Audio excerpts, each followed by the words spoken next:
Right. We are back with another installment of Accepting the Challenges. Here at Accepting the Challenges, what we want to do is we want to put a spotlight, put a shine, and give some love to educators all around the world and allow them to share their story, share their journey, and share any insight into them as people, and allow this to be a platform to do that. Today's guest is one that I'm pretty excited about having on. I guess there's not any that I'm not really excited to have on because I don't know any of them before. And for me, that's the enjoyment, is to get to know people, get to meet new people, and see what awesome people are interacting with our young people every day and helping really and truly better society, if you will. And I don't think there's anybody that can argue for, no matter what realm you're from, that we definitely need more of that moving forward. So that's what this does. Today we have Mr. Ryan Hill. Ryan, welcome to the show. And if you will, tell us a little bit about where you're at right now, what you currently do in the education world. Sure. Thanks, Shane. Yeah, I'm principal at Central Elementary School in the Nampa School District, which is close to Boise, Idaho. So this is my second year at Central Elementary. We're a high poverty school. We're about 98.5% free and reduced lunch. So all of our kids qualify free and reduced. A lot of needs, obviously, with that, and luckily we have a lot of resources and a lot of people doing the right work for our kids and our families. I moved from Washington State, where I was a principal there for 3 years and a vice principal for 1 year at a fairly affluent school district where the school I was at, Opstad Elementary, it was about 15% free and reduced lunch. And we were the highest in the district. So it was pretty affluent area. Microsoft, Boeing, Amazon, all of those kind of companies around us there. So very different spectrums, kind of serving those different populations and communities, which I've enjoyed both of them.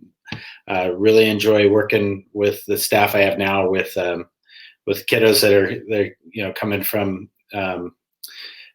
trauma is everywhere. It doesn't social demographic. There's trauma in all those, right? But and we know poverty lends itself to higher trauma, and diving into that work is challenging and rewarding. I'm big on adult self-care, especially within the school and supporting. I was gonna ask you about that. Yeah. Yeah. So, I mean, that if there is one foundation that I really believe in, it's that.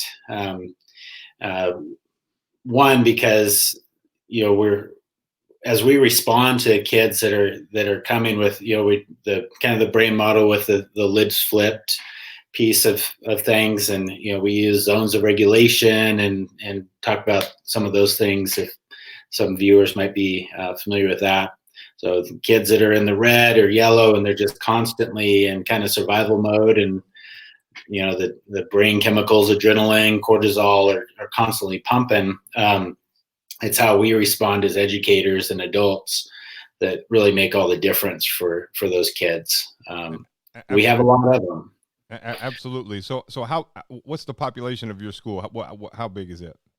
Mm-hmm. So we have, it's not a huge school. So we have about 315 students, 13 grade level teachers, and then we have our music, PE, computers, library, all that.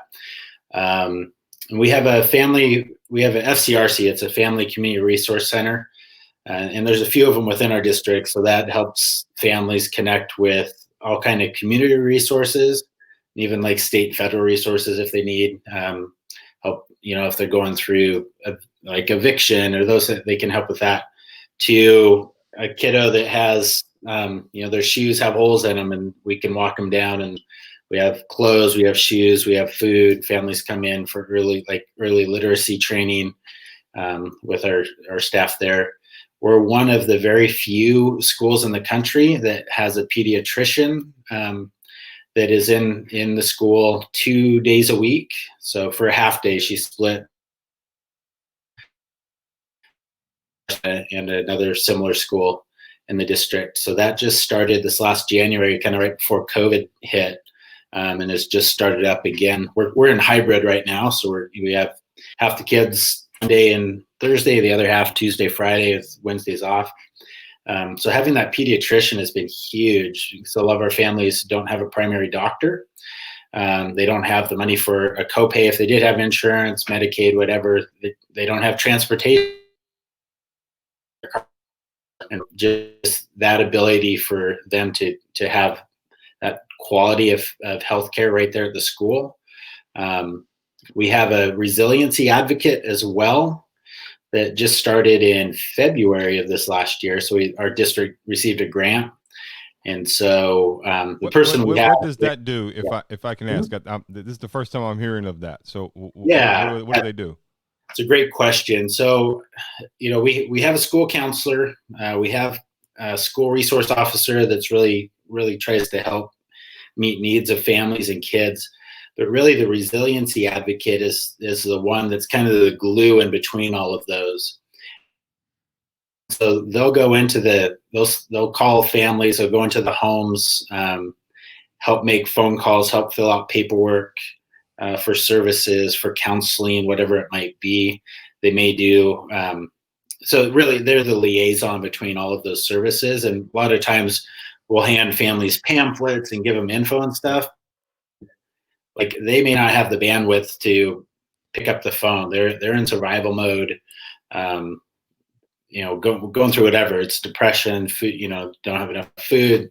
Like, they're just not going to be able to pick up the phone or email. They might not have internet. Our district gives hotspots to families that don't have internet, which is kind of nice for especially this distance learning piece.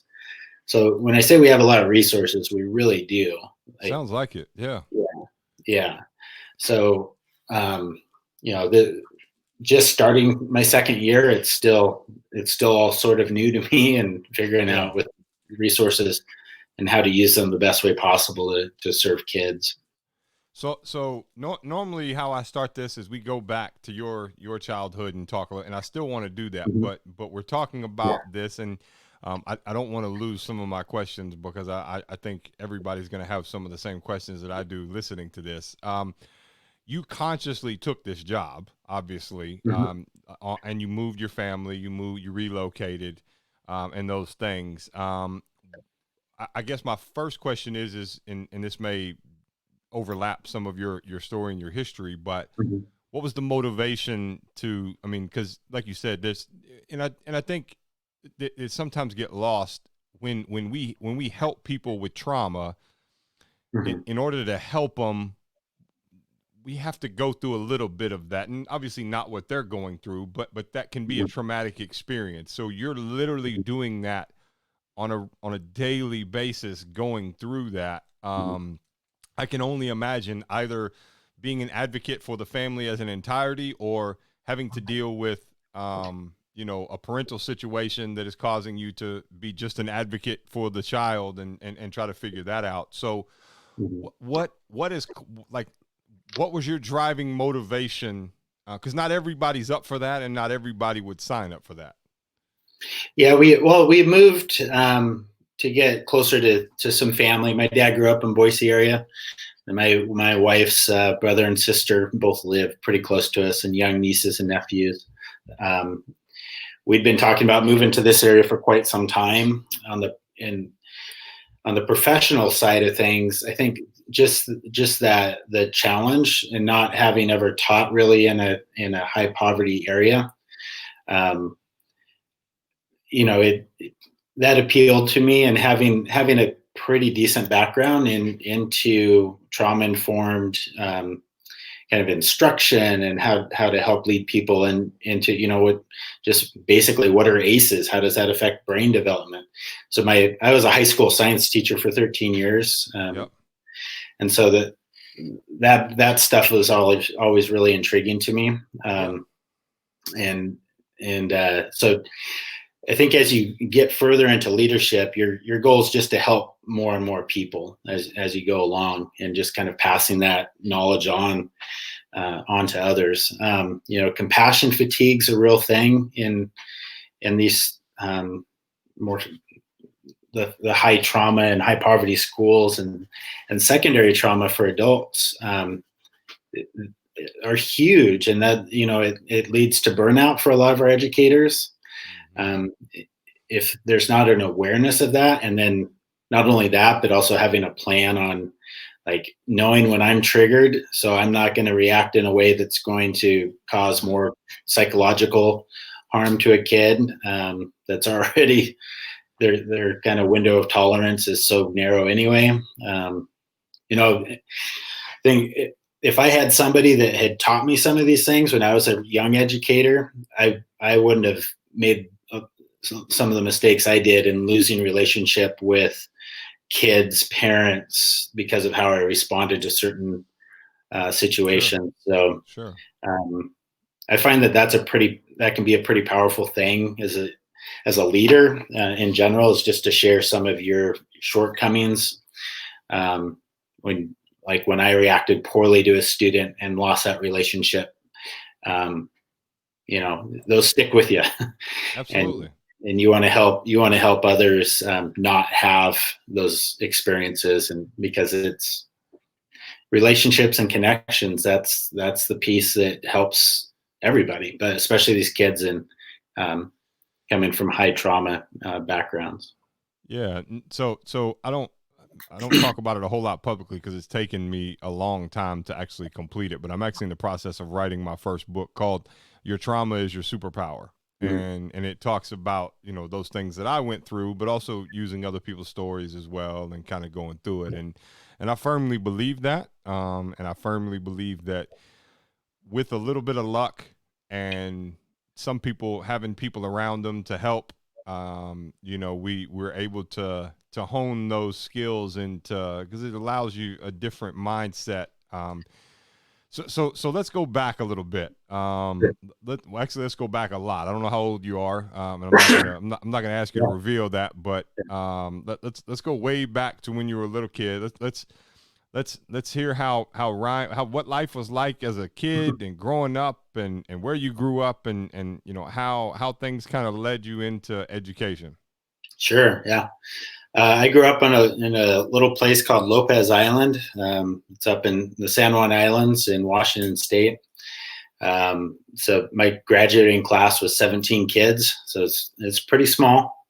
Like a lot of educators, came from a family of educators. Mom was she was a home ec, when you call it home ec, teacher, and she was a school librarian, and she coached basketball, and my dad was an art teacher for a while, and then he started his own business, started a little local newspaper there in the San Juans that he sold later on. So it's small, and it wasn't, I didn't experience much in the way of trauma growing up. It was pretty idealistic. Kind of, grew up looking at the water and the waves and the beach and in the woods. And I enjoyed growing up there, then once I graduated, I went to Central Washington University over in Ellensburg, Washington, redshirted in the basketball team there for a couple of years. Graduated with my biology degree and teaching credentials, and then started teaching in a little place called Cle Elum, Washington. It's where I met my wife after a while. In fact, my mother-in-law, she was this school secretary at the elementary school. Before I even met my wife, she had told my wife Brandy that you should marry Mr. Hill, which was kind of funny. She had never even met me, so there's a long story there, but just the connections for where this job takes you and the experiences you have. So I looked up San Juan Islands. First of all, absolutely beautiful. I actually just recently interviewed the superintendent of, I can't remember the name of the school district, but it's in Leavenworth, Washington. So it's another beautiful area. So I saw these islands when I researched, and her and I were talking. Now, I didn't assume that people actually lived over on these islands, and they were I don't want to call them inhabited. I mean, this is America, but you know, people resided there. There was a community there.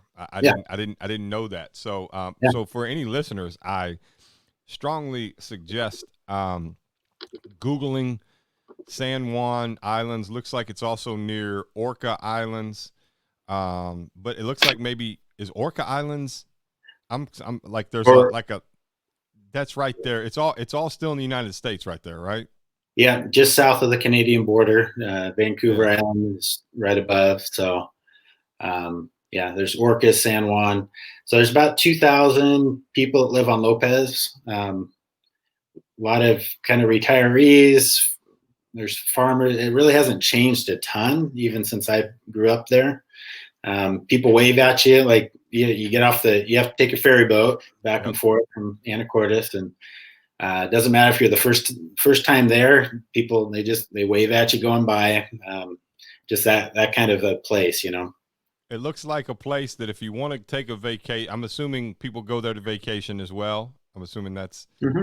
it. Yeah. So it looks like it's one of those places where if you want to go take in some beautiful sights and just get away from everything and quiet and nature and those things, it looks like it is that kind of place. It is. Yeah. It reminds me a lot. So I spend a lot of time in Australia and New Zealand. Mm-hmm. And it reminds me of some of the places that I've been in New Zealand that are a little bit remote. So beautiful, beautiful place. So, Yeah. so in this journey into education, did you always know you wanted to go into education, or did that kind of shift after you got to university? A bit, yeah. I think. Well, I wanted to coach, so I grew up playing sports, basketball, soccer, cross country, track and field. Played a little basketball in college, ran some track there at Central. Then I coached basketball for probably about 10 years, from kind of being a JV coach, then a varsity coach. And at one point before marriage, I was the head coach for cross country team, track and field team, and the girls basketball team. I just love being immersed in that and helping young people just kind of find themselves in sports, because it was important to me growing up. Absolutely. Absolutely. Yeah. Did you, so and this is the reason I ask, and I talk about it on different episodes. You know, we still know that, you know, 80% of the demographic of teachers is, you know, middle-aged, white females, right? Mm-hmm. So, you know, what were some of because there's going to be some men who maybe listen to this and they're thinking about going into education or shifting their career over into education, or just did. What were some of the things that, because it's not a most of society is a male dominated society. That's just how it's structured and set up. When you walk into a school building, you are now no longer in a male dominated society. So what were some of the challenges or surprising things that you learned going into that environment, you know, early on? Yeah, I think secondary, it's more balanced for male and female. Definitely elementary school, many more female teachers, which that was important to me as I was looking at kind of leadership positions, and knowing that male role model is needed at the elementary level. So for people, males looking for a second career, third career, elementary is where it's at, as far as I'm concerned. Tell me why. Tell me, because you lit up when you said that. So your whole energy shifted when you said that, which means you mean it. But tell me why that's where it's at. I have kids. I love kids. I got 5 kids. So elementary age kids, even when they're at home, they're my favorite age to deal with and to raise, because like even my son, my 3 going on 4-year-old son, he'll be in elementary school in a year and a half, 2 years, and just the conversations that we have, and some of the random things he'll just talk about and different things. I'm curious to your experience. Why you feel that way? Yeah, I think part of it is being a secondary, like high school science teacher, and just seeing kind of the for a lot of kids, the love of learning just kind of beat out of them through the system. There's a lot of reasons for that. They just dreaded coming to school. They, the kind of the institutional failureization, I guess, for kids that struggle with like learning disorders, mental health issues. So by the time they're in high school, it's really hard for them and for, the adults to meet them and meet their needs. And so a big part of it was, if I can get ahead of that, especially in that K-3 realm, that's so important. And really the preschool piece too, in teaching some self-regulation tools and just teaching that there's at least one adult that loves and cares for that kid, and they can point back and say, it was Mrs. Wilson or Mrs. Puga or whoever it is, or maybe Mr. Hill. When I first did my internship at elementary, because I had no idea, I was like, I'll try elementary, sure. And the first couple of weeks, I was a deer in headlights. It's such a foreign world. You were not a dad at that point. No, I was. Okay. So you had a little bit of, you had a little bit of the herding chickens, or herding cats type of, type of mentality. Yeah. Okay. Yeah. I'm 44 years old, and we have a daughter who's 20, and then my son's 13 right now. But when I got there, like, just the excitement for kids to be in the building and to be at school, and you're like this, like a rock star. That at secondary, so it's a little ego feeding and kind of fun in that way. But just the energy and the just being it. I didn't see that secondary, and so just trying to keep that alive as long as you can in kids, and then also realizing that now I've been in it a while in elementary. There's hard parts, like it's a lot of tough situations with families and kids that don't have control over their situation in their lives. So it's like, you have more CPS calls than, high school. It's more like police calls for behaviors or whatever. But trying to wrap around families and get them services, trying to get the kids the skills they need to be able to deal with adversity, trauma that's hitting, so they can be successful at the secondary. Because I think that's a driving factor for me is trying to help them early and trying to help families early, so there's not as much struggle up there as they grow older. So I'm a big believer that in X number of percentage of population of kids that come through the education system, life skills and just overall how to deal with certain things are probably more valuable than the curriculum that is being taught, right? So so I share with it a lot. So you'll probably see right here on the wall back here somewhere right there. So that's that's my high school transcript, and I keep my high school transcript on the wall, and also travel with a copy of it. And what I mean by that is here I am, a guy who has achieved what I have achieved. I have excelled in what I've excelled. I took an alternate route. I don't have a college degree. I don't have these things. Even down to, I cook all the food in my house, right? My wife, bless her heart, she cannot boil water, right? She and she'll admit that, right? So we have a great partnership. I cook and make a mess, and she cleans it up, and she gets to enjoy good food. So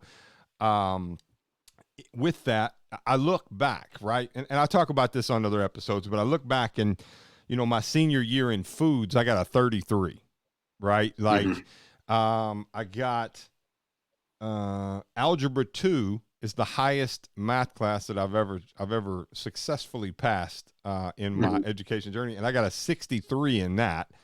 But then I go on and I'm doing the books for a multi-million-dollar company, or I'm doing these different things, and I believe that the curriculum sometimes, and I know this is, I'm not asking you to confess to this by any means and get yourself in trouble, but And the reason I'm saying this is you're dealing with a lot of trauma. So I guess I'll go this route with it. You're dealing with a lot of trauma. You're dealing with kids who when they get to school, the last thing on their mind is thinking about learning, their adjectives or learning their spelling words for the week, or because of what they've went through.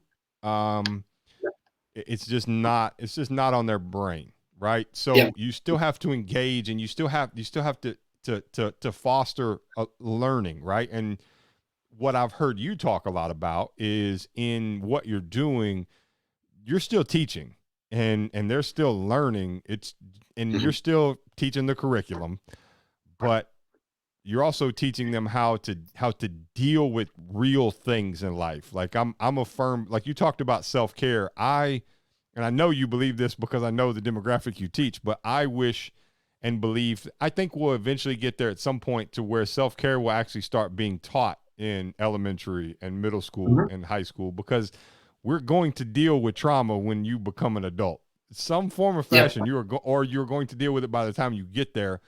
And we're sending people off into the world who have no idea how to, it's amazing that society has progressed the way it has without it, right? So, um, do you find yourself, is there a lot of that to where it's, because I can imagine if you have a teacher, right? I can imagine you have a teacher in your demographic, and you're saying, hey, you know, yes, we have these standards we have to meet. Yes, we have all of these things.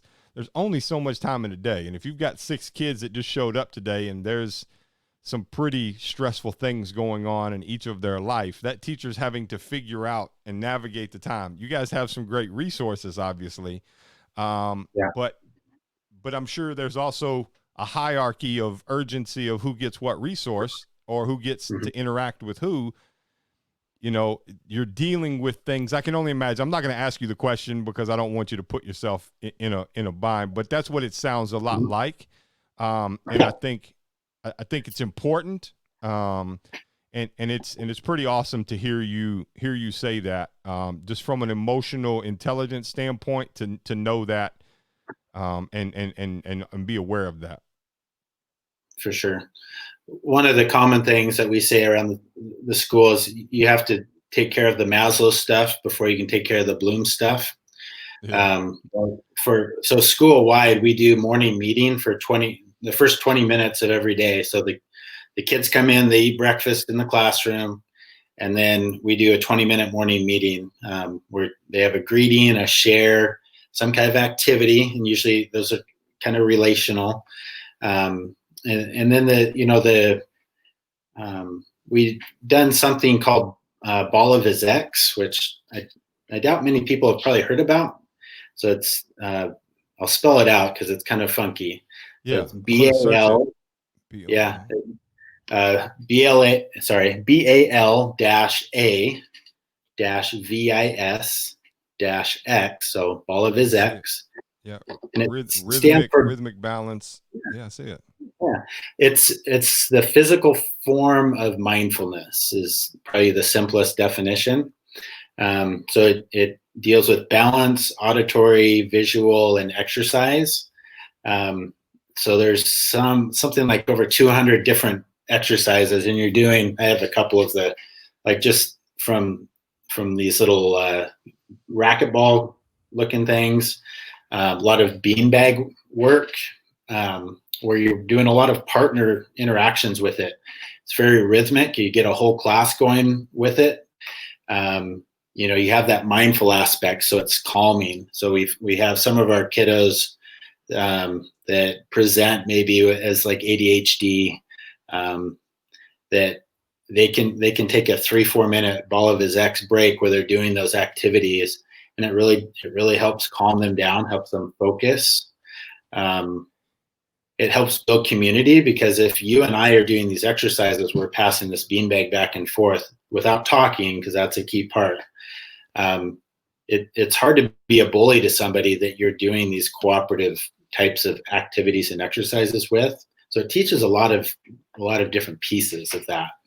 So and so I do a lot of research into different things, from breathing techniques to how Mhm. different things they're so I'm curious, does this also play into the psychology of when you're actively involved in a creative, like creating music or whatever, Mhm. it actually lowers your your stress chemicals, because your brain, the way it's wired, it actually can't do both. Like Yeah. it's wired in a way where, so this is a way to physically, I guess, take that piece away, because you obviously, I mean, let's be honest, Mhm. if any of us as adults, if you've ever, I try meditation and I do it, I don't do it religiously, but it's difficult for a 40-year-old to sit down and do. I can only imagine sitting down with a room full of 7-year-olds and trying, Yeah. trying to do it. So I'm Yeah. really interested in this. This is, I actually just sent this to my wife as well. So um, Yeah.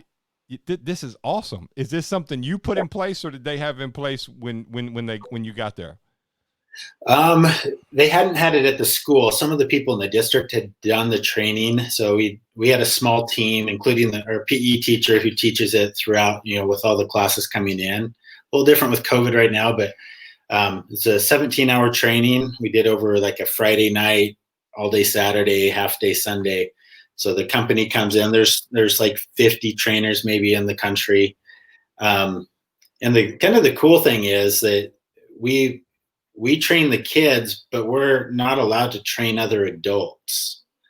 So the kids become the trainers in the school once they learn it. So Okay. I can so I'm a certified trainer. So really, I well, not a trainer, but I'm certified and have gone through the course. Um, and I can show kids how to use it, but really, when you sign up for it, I'm not supposed to show other adults how to implement it, because it's about the kids, Yeah. Yeah. the Man. other classes. Yeah. Yeah, I think that's awesome. I'm very, this is yeah, something new that so when we post this, I'll make sure and put the links to this program underneath, yeah. because this is and you've seen a difference come out of this, and you've seen it work firsthand. It's a game changer for some kids. I had he's fourth grade this year. Last year, struggled with attendance. He only lives a block from the house, or his house from our school, so he can walk to school.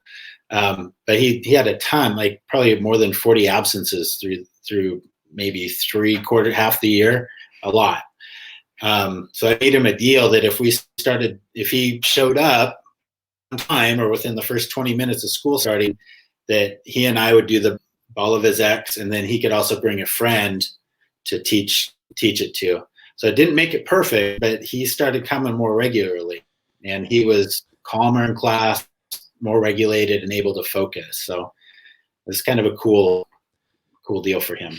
Yeah, absolutely, absolutely. And what kid doesn't like playing games and making noise, or these yeah, man, this is awesome. I'm Yeah, scanning through it now here as I love that. yeah, I love that. So yeah. so let me ask you this. Why do you do what you do?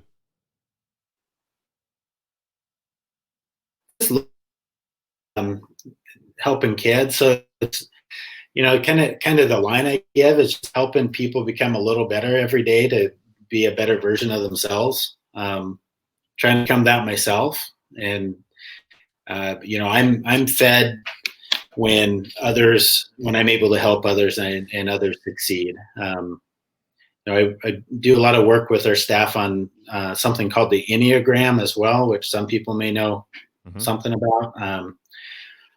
And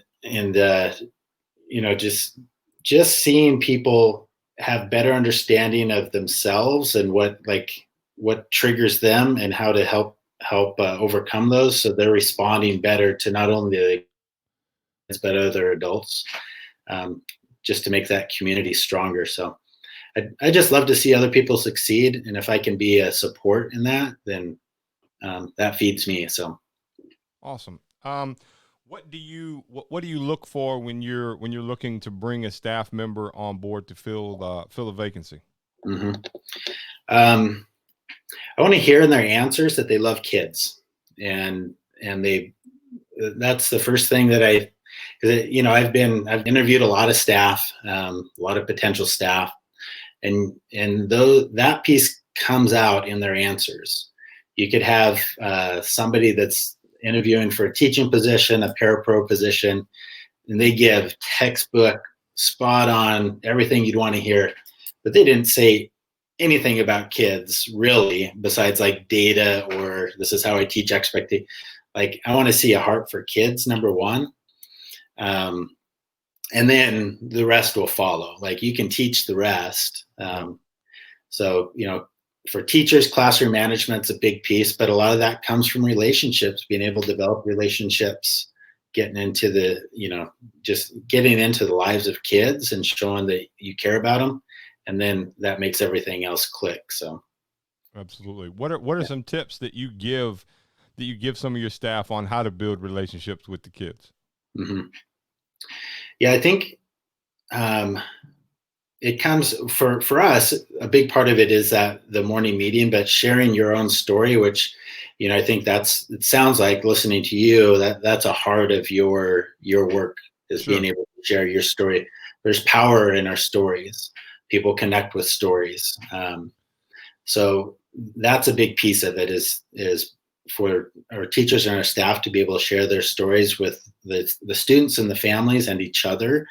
It's always surprising when staff members have been working together 20 years and you ask some questions like what was the first car you had, and then these stories just start coming out of why that was so cool, and you learn things about people you never knew even though you've been working with them for 20 years. So making those types of connections with relationship is huge. So the time in the morning for those morning meetings, it's key for all the rest of the work we do with kids. But I think just being authentic, being yourself, and then a big piece is how you react to kids, because there's going to be some that push your buttons, or you've had a argument with your spouse or your kids before you come to school, and little Billy's jumping on your last patience cord, and you've got to recognize that, and then two, have a plan in place before your lid flips and you go off in little Billy, and then parents are calling the principal, and it just gets ugly from there, right? Yeah. And young kids can sense that like sharks sense blood and water. They know when you're a little bit off, and they're like, oh, here we go. Let me see my goal in every day as a kid is to test my boundaries. I want to see where my boundaries exist in this world. Oh, well, here's one that might be a little bit further than it was yesterday. Oh yeah. Yeah. And to that point, and, hearing your wife's a special education teacher, it's just having clear expectations and boundaries and teaching those expectations and being consistent if they're not met, right? Yeah. In a fair way and all that. But yeah, that some kids are like velociraptors. They're just constantly probing to see what they can get away with. And are you a trustworthy person that's going to do what you say you're going to do and be fair about it in a nice way? So I want to share some insight from maybe some educators because this is a great segue into this, and I want to share some insight, maybe some educators who haven't thought about it in this way. So I'm going to share just my own personal experience of having a chaotic home, having drama, having different types of abuse occurring in my home. When what he was just talking about, I can tell you firsthand, when he's talking about consistency and he's talking about just being a person of your word, right? And that can even be for the bad stuff as a kid, like for punishment, right? It can be, you told me I was going to get in trouble. You told me I was going to get sent to the principal's office every time I did this. And every time I've seen someone else do it, that is what has occurred. I know my boundary. I know what that is, because when you live in that type of environment, the boundaries are, they're non-existent because there is no consistency. There is no, let's be honest, when you're going through trauma and your parents sometimes are the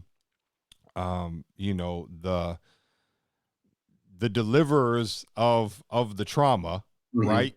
You don't trust anybody. The Yeah. two people closest to you inherently, psychologically, DNA instilled in you are the ones that are hurting you. You develop a sense of I don't trust anybody, and so talking to this point, I had a really good conversation with an educator not long ago, and I said we were talking about tips. Actually, it was a superintendent of a school district, and I said, here he asked, I think he asked like, hey, what are some insight or some things that you can think of? And I was thinking about this a couple weeks ago. I walked in on my daughter's classroom. Mm-hmm. I walked in. I just pop in there. My kids are really, really good. The school system here is really, really great with, Mm-hmm. how they do it. So I just pop my head in and I walk in and my daughter is walking around with the laptop on her hand, and she's like just walking around her room showing all this stuff out about her room. Mm-hmm. And in my head, I went to a place of my childhood and I thought, man. And then I thought, this is a prime opportunity. And that's what I told him. I said, this is an opportunity where if you're teaching with kids and you're not getting to see these kids in person, you're not getting to interact with them, you now have a window into their world in a way where you had to guess in a lot of ways. So you can implement things like, hey, let's talk about healthy food choices, right? Mm-hmm. Everybody go to the fridge and show us your fridge and let's talk about healthy food choices. Well, yeah, guess what? Some of these kids are going to go to the fridge and there's going to be nothing in there. You might not have known that. You might have assumed that everything was A-okay with that family. You didn't know that mom and dad both lost their job. You didn't know. Now you can take some steps now to figure, to help and intervene and do those things. Or, or if you're, if you have to tell, and we know this, right? I know this is happening. We had some incidences here that made the news to where a parent finally had to just tell all the kids, do not unmute your microphone, because of the background noise and the yelling and the screaming and the fighting that was happening. So when you get that kid at school and you start yelling at that kid or you raise your voice at that kid's going to shut off and he's not going to hear a thing that you are saying. So you being upset with him, and I'm just sharing, I guess, I know a lot of educators know this, so I don't want to assume they don't, but just from an aspect of those boundaries and that consistency, when you're not getting that at home, we all know, inherently kids seek it. Even teenagers, I would even say college kids, they're still seeking their boundaries. They're still looking to see what their boundaries are in the world. That is a way of that. And that's why fun, nice, enjoyable things and disciplined things, both from a consistent standpoint, if they are consistent, kids will love you for it. Like they will actually embrace you because you give a sense of calm, you give a sense of peace, you give a sense of I can trust you. I think it's why. So you were an athlete, right? Like, so you played sports. It's why we love our coaches that were that way with us, or that were good coaches. It's not that I don't love my coaches because I felt like they were the best X and O's person that ever walked the planet. I love them because the consistency they gave me of, whether it was punishment or, whether, how they didn't appreciate certain things. And that was just their way of, pushing me to be better and these different things. I think a lot of that is the same thing. I really do. I totally agree with you. Yeah. I really do. Yeah. So let's do this. If you could pick the phone up and you could call yourself way, we won't talk about way back, but way back in 2000, Ryan is about to take this journey into education. He just accepted his first job. What would you tell yourself about this journey that you're about to go on? And I think, back then because I was so into athletics and coaching, like I want to be a college coach. That was kind of my goal, right? And now that's far away from just a different world.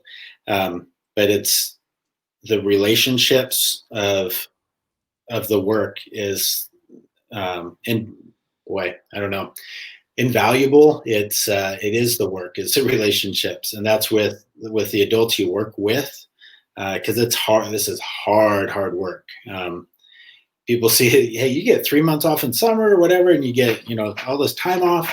Man, that's barely enough time to recharge the batteries from what you're going through with what we talked about earlier with the, secondary trauma, compassion fatigue, all those pieces. Nobody ever told me anything about that stuff. Nobody told me how to manage my own emotions and to kind of have a plan in place for when I'm having a bad day, so I don't lose it.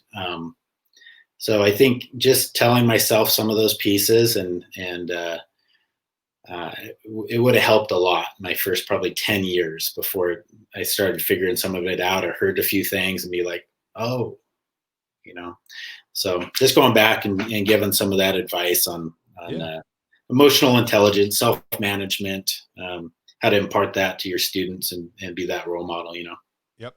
So circling back here before we start to wrap things up, back to the self-care piece. Yep. What are some of the things that you implement with your staff? Mhm. And then what are the second piece of that, or what are some of the things that you've implemented in your own personal life? Yeah. So I can start with myself.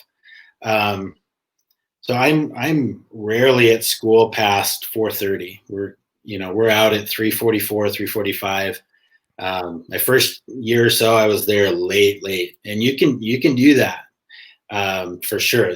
The work's always going to be there, and it's still going to be there in the morning. So it's prioritizing. I don't, unless I know something's on fire at school, so to speak. I don't check my email once I leave. I don't check my email on the weekends. I don't email my staff on the weekends because I'm protecting their time too. I've heard of some principals that email their staff their kind of newsletter or what's coming up like on Sunday morning. I'm like, what? Why would you do that? Like that time, like they should be taking that time off. So just being able to separate myself from the work, spending time with family, going rock climbing, biking, whatever it might be that we enjoy doing. Just sitting on the couch watching a show with my wife and with the dogs around us. So breaking away from the work has been probably, about 5 years ago, I figured out how to start doing that by talking to some really experienced folks that had gone through some good trainings. Yeah. And so imparting that on my staff as well, like I don't expect me to look at like if you need me, like text me. Like if there's an emergency, you can text me, right? But I'm not going to be checking my emails. I don't expect you to check your emails at night. In fact, I don't want you to, because too many times I've checked an email at 9 o'clock at night and now my head's spinning because some parent is upset about something that we can solve, but now I can't see because I'm trying to figure out how to solve this, right? Absolutely. So being able to separate, because self-care it's more than I'm going to go get a massage or adult beverage when I get home or whatever it might be, right? Sure. It's a lot more than that. It's really how you approach the work and how you approach your life outside of work. So Absolutely. yeah. Absolutely. So we'll kind of wrap this up. I don't want to keep you too late. In research, I will tell you in researching where in Nampa, there it looks like you guys have a really cool like outdoor concert venue type thing there. Oh yeah, in the Nampa city area there. Yeah. And one thing that's cool, I was going to mention at the beginning, our school building is 91 years old. It was it was originally, so Central Elementary, it was originally the high school in Nampa. So it's this cool brick 2-story building. The gym is like straight out of Hoosiers, like circular, the old wood seats are in there. So it's just a cool place to be for sure. I see it. Yeah, it looks like they used to call it the Central Assembly Building and Auditorium. Yeah.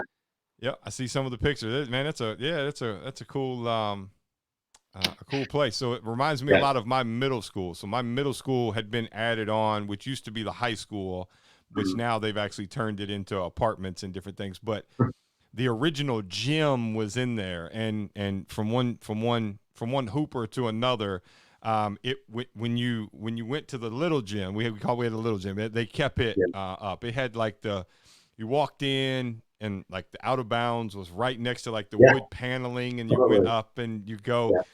So what we did was if you were to shoot a 3-pointer in the corner, because the court wasn't what it was, you would have had to stack your feet one in front of the other and turn sideways. Otherwise, you wouldn't be in bounds to do it. So so I know exactly what you're talking about, and it looks similar.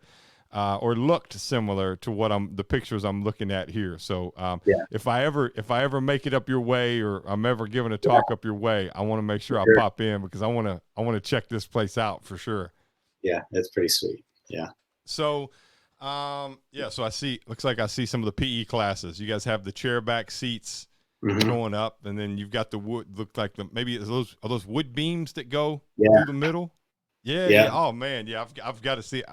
Being a guy from Kentucky here, where basketball kind of is the world, I've got to see this place if I ever make it up there. Yeah, for sure. So yeah, this is oh man, yeah, this is you've even got the wood backboards on the side. Oh man, yeah.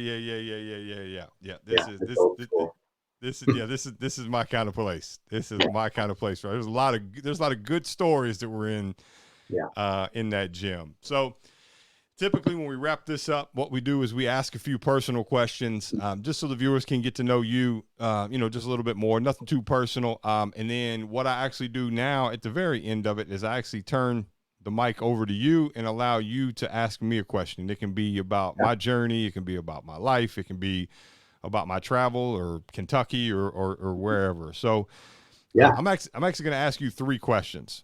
Yeah. The first one is, what is your go-to snack that you keep at your desk? Oh, at the desk. Right now it's Halloween candy. So I think is that for your own consumption, or is that for the kids who come in every now and then? Well, a lot of it was supposed to be for the staff, but the bag is too close to my office. So I have a bit of a sweet tooth. So I can relate. Yeah. I can relate. I just so I've not been to the grocery store since all of this started. We order our groceries, so I've not really went in. And today, when I went into the app and was ordering the groceries, it all popped up like, here, you can select from the Halloween candy now. And I was like, oh, okay, wait a second. We definitely need some of this, and we need some of that. And we're not gonna have any trick-or-treaters, but that's okay. We need some of this to put up, and those things. So I can definitely relate. Yeah. So you mentioned part of your self-care is watching shows with your wife. Yeah. What are your top 3 shows on TV that you that you make sure that you catch? Well, we're watching Yellowstone right now with Kevin Costner. So that one's pretty sweet. That's a nice one. She, as you know, most likely, sometimes you watch things that you probably wouldn't choose on your own. Certainly. But like The Bachelor and Bachelorette, those are shows that sit down and watch. So you learn to, and you actually develop a love for them, and you wouldn't tell anybody, right? You enjoy when they comes on, and you like going, you get into it. Absolutely. Yeah, we have nicknames for the contestants and all that. So sure. And then we enjoy like kind of murder mystery shows or Dateline, that kind of stuff. So yeah. Okay. Nice. Yeah. Nice. Yeah. My wife and I don't know if we watched the show live in a long time, just because my hours and my travel was kind of crazy. But now we're looking forward to, we either watch them recorded or watch them, after they've aired. And we've got some shows that we've that we stay in contact with. What is one book that you would recommend to all educators out there? And it doesn't have to be an education book. It can be any type of book. Yeah. I think a big one, well, 2 in the same realm. So Angela Duckworth, she wrote a book called Grit.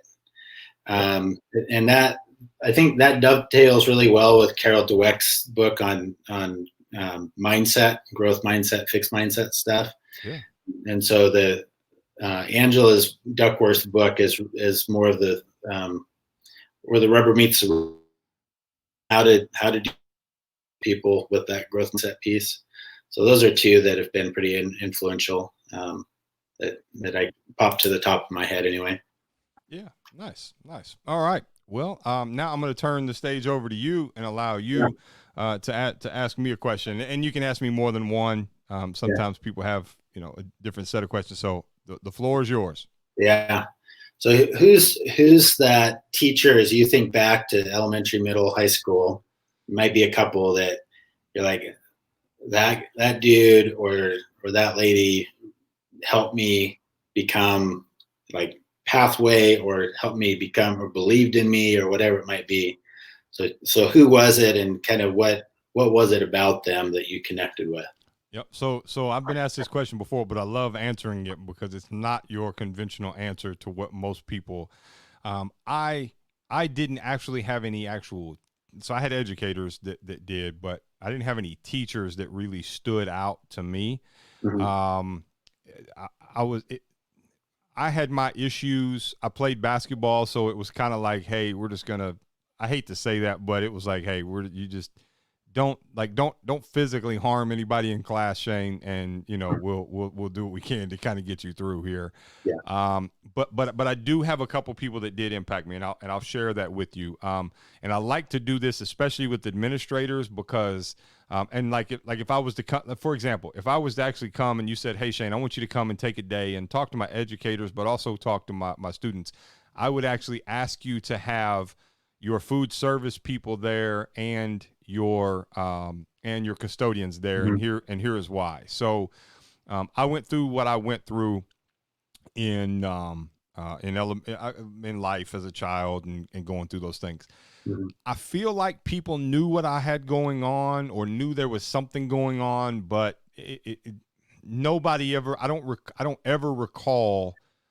And I've always apologized for if I've just forgotten or just don't remember it. But I know I don't ever remember anybody setting me down. I guarantee you, I hold the unofficial record at Potter Gray Elementary School for going to the office, claiming to have an upset stomach or a headache, and needing to lay down and take a nap in the nurse's station. Back in those days, if you didn't have a fever and you were just complaining, you could sleep it off, and whatever, and they didn't call anybody. So, but I had a custodian, and his name was Jerry Satterfield, and he has made while it was a very innocent exchange, and just casual as can be, it made an impact on me in a way that I'm 40 years old, and I still tell this story. So you probably remember this, but when we were in elementary school, we had chalkboards, right? So, you went and you used the eraser for the chalkboard, but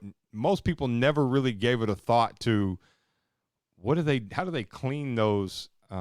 Because a dry erase marker board, eraser, you just throw it away and get a new one, or Kleenex or whatever. You don't think about it.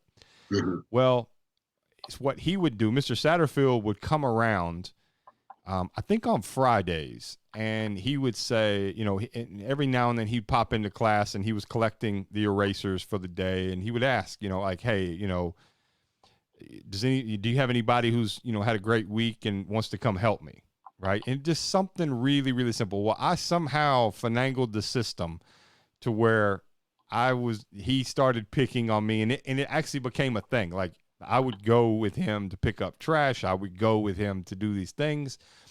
And so a lot of people don't know how this is done. So in the janitor's closet, there was a huge vacuum, and it's basically upside down, and you run the eraser over the vacuum, and it sucks the chalk out of them. So that's what he would do on Fridays. He would collect them all, clean them, and then distribute them back through, through the classes. So I did this, and I'll never forget. One day I was we were walking down the hallway, just making casual conversation. He'd always ask what I had for lunch, if I would save him, some extra dessert the next, just funny interactions.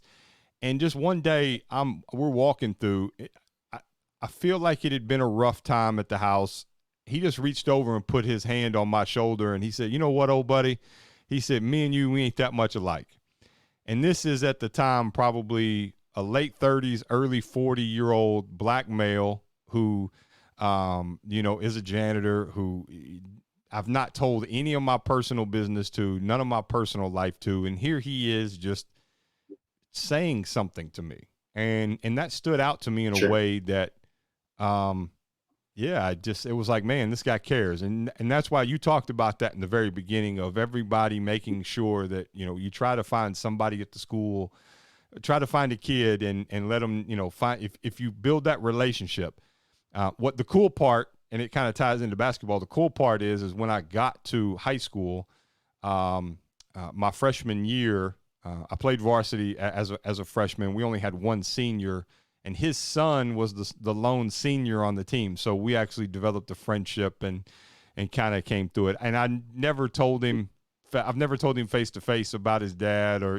those things, high school, I'm not going to share that. Right. But the other educators that really motivated me were ones that, I was motivated in a negative way by my middle school basketball coach, and I ended up getting him back in a funny story. I won't dive into all that, but my senior year, I ended up getting some revenge on his negativity. But really, in high school, it was my assistant principal and my guidance counselor, and they would communicate with me in a way that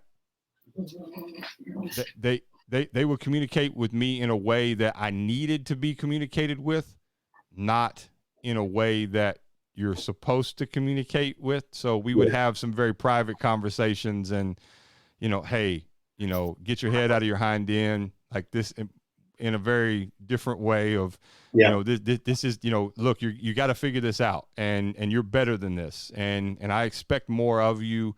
You're letting me down. Right. Like you're making me look bad. Right. Don't, like, let's work through this. You're making yourself look bad. Like, these people are looking at you and they're just like, they were very real with me about how the world was. And that was Mr. Sisney.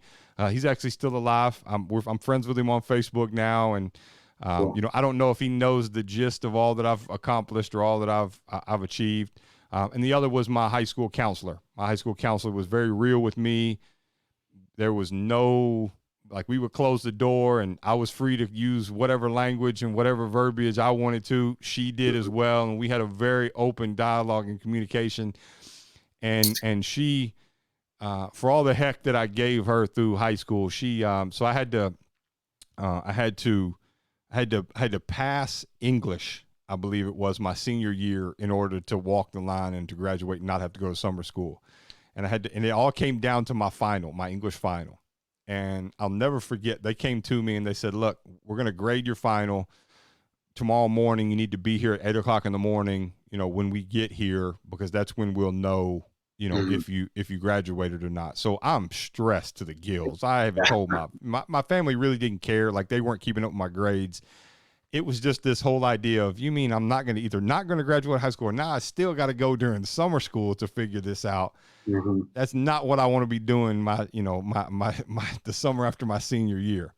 So I show up, I'm sitting on the front steps, and her and my English teacher come out, and they open the door, and their exact words were, "What in the hell are you doing here?" And I said, well, you told me. They said, don't you ever come back to this school again. Of course you when you think we weren't going to pass you, we think you weren't. So they kind of got me back in a way. Yeah. They didn't actually think I was going to show up, but I think it was surprising to them to see me there. So, my high school counselor and principal, and then the janitor, those were the people, unsuspecting. And that's why I say, if I were to come and speak to your school, it would be, you don't know it walking those halls, and you may think that sometimes nobody appreciates you keeping the classrooms clean or keeping the hallways clean or setting up the auditorium or doing those things. Somebody's paying attention, and some young person is impressed by you, and you're making a positive impression. Yep. Yeah. Everybody in the school is an educator in some way, right? Absolutely. So we, our janitor has been, she's awesome. She's great. And she's kind of the go-to for some of the kids, kind of check in, check out. They like to go and help or do some jobs here and there. So yeah, we're all educators in one way, and then all making connections with kids in one way or another. So Absolutely. okay, a question I don't think you've probably been asked. So I try to do a relational question or a fun question at the beginning of staff meetings. Okay. I think that's important to start off with. So this was the one we did with our leadership team this last Friday.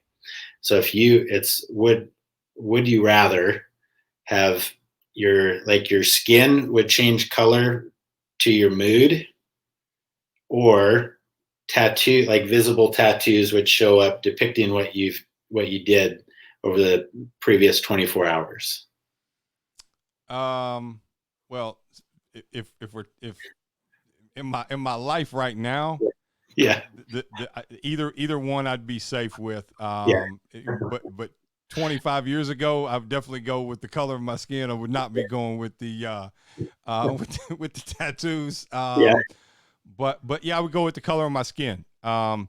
And I'm going to tell you why. Because I'm sure that's part of it. So, I am the exception, not the norm, when it comes to white males speaking about race and about those different things. I speak very open. I have a podcast that I do with a friend of mine who's a black pastor, and he and I it's called the Not So Difficult, Uncomfortable Conversation. And I think most people would probably shy away from the different color because they think that they're going to be immediately judged or immediately perceived from that, because I would like to think that I understand maybe a bit more than a person who isn't a different shade of what we would call normal in today's society. Yeah, I would go with the color, because I also operate with an internal religion of, I want everybody to, so I play for Legacy, and I want everybody to love me, but at the same time, I don't care if anybody loves me, meaning I want to make an impact on you. I want us to keep a relationship, and I want to have such an impact with you that if for some reason something untimely happens to me, you feel obligated that you have to, fly to Kentucky and attend my funeral. But at the same time, I won't change my North Star and how I operate through life and the authenticity that I move with, just because you have a differing opinion or probably an uneducated assumption of who you think I am. Right. So that would be why, but I would be totally comfortable in it. I have tattoos. I don't mind tattoos, but the off chance that I did something that I didn't want a bunch of people knowing, I wouldn't want it spelled out on my hands or on my arm or my face. So. Yeah. Good. So, yeah. So we try to do some version of that type of question just to get people talking and interacting. I've never gotten that question. Now, as you know, with kids, now my 9-year-old, many times we've played the would you rather game. Would you rather have 5 arms or 6 legs, right? We go through all that. So I've been would you rather a lot. Yeah. So, yeah.